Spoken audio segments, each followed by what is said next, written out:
ایک عورت کی عزت پر راجہ دہر ہندو نے حملہ کیا، محمد بن قاسم بچانے آئے۔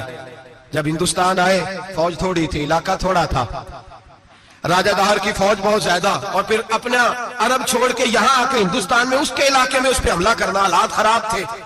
محمد بن قاسم پریشان ہے۔ ایک بزرگ نے دیکھا، کہنے لگے پریشان کی ہو؟ کہنے لگا سوچتا ہوں علاقہ بھی اس کا، فوج بھی اس کی، میرے فوجیوں کو تو رستوں کا بھی نہیں پتا، کیسے جنگ کریں گے، کدھر سے آئیں گے، اور پھر ہمیں زبان بھی نہیں آتی، کیسے کام ہوگا، ڈر رہا ہوں۔ 2-4 دن گزرے تو محمد بن قاسم اشاش بشاش ہو گئے۔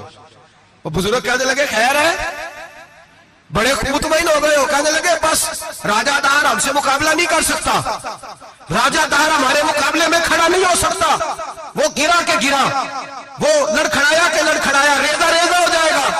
آپ کو کیسے خوشخبری مل گئی؟ کہنے لگے مجھے پتا چلا ہے کہ راجہ دہر ذہن کا گندا ہے، وہ تو چچا کی بیٹی کو نہیں چھوڑتا، ماموں کی بیٹی کو نہیں چھوڑتا، خالہ کی بیٹی کو گندی نظر سے دیکھتا ہے۔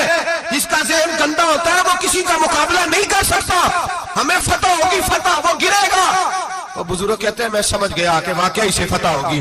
آج کشمیر کیوں آزاد نہیں ہو رہا، فلسطین میں آگ کیوں لگی ہوئی ہے؟ مسلمان جب تک ذہن کا گندا ہے کمزور ہے، جب تک ذہن کا ناپاک ہے کمزور ہے۔ حضرت سعد بن ابی وقاص رضی اللہ تعالیٰ عنہ فرمایا کرتے تھے اللہ مسلمان کی مدد اتنی دیر تک کرتا رہتا ہے جتنی دیر تک مسلمان کا ذہن صاف رہتا ہے، کردار پاک رہتا ہے۔ آگ اس لیے معاشرے میں لگی ہے، نوجوانوں تم کہتے ہو کامیابیاں نہیں ملتی، اسے کیسے کامیابی مل سکتی ہے جس کا ذہن ہی صاف نہیں؟ وہ کیسے دنیا کی بازی جیت سکتا ہے جس کی نگاہ ہی پاک نہیں؟ وہ کیسے آگے بڑھ سکتا ہے جس کے کردار میں پاکیزگی نہیں؟ اپنے آپ کو پاک کر لو، اللہ ہر مشکل میں تمہاری مدد فرمائے گا، ہر رستے میں تمہاری مدد فرمائے گا۔ اور میں نے کہا جب آدمی ناپاک ہوتا ہے تو رب کریم اس سے عبادت کی لذت چھین لیتا ہے، اور اللہ کی سب سے بڑی سزا یہ ہے کہ کسی کو سجدہ نہ لمبا کرنا دے۔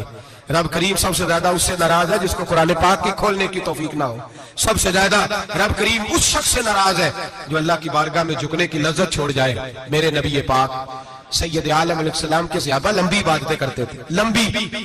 کسی نے کہا تھا روم کے بادشاہ تھے کہ یہ مسلمان فاتح کیوں ہو جاتے ہیں؟ تو اس نے کہا میں نے مولا علی کے زمانے میں جاسوسی کرائی تھی، پتا کیا تھا کہ ہر میدان میں کامیاب کیوں ہوتے ہیں۔ تو کہتے ہیں میں نے دیکھا یہ دن کے مجاہد ہوتے ہیں پر رات کے عابد ہوتے ہیں، ساری رات عبادتیں کرتے ہیں۔ فرمایا رات کو جب اپنے رب کو راضی کر لیتے ہیں تو سویرے خدائی طاقتیں ان کے ساتھ ہو جاتی ہیں۔ ہم کہتے ہیں ہماری چلاکی سے کامیابی ہوگی، ہم بڑے تیز ہیں، ہماری حکمت عملی سے کامیابی، سیاست سے کامیابی۔ جب تک اللہ تیرا ساتھ نہیں دیتا تو قدم نہیں اٹھا سکتا، جب رب کریم تیری مدد نہیں فرماتا تو عمیق گھڑوں میں گر جاتا، تو اپنی چلاکی کے اندر ہی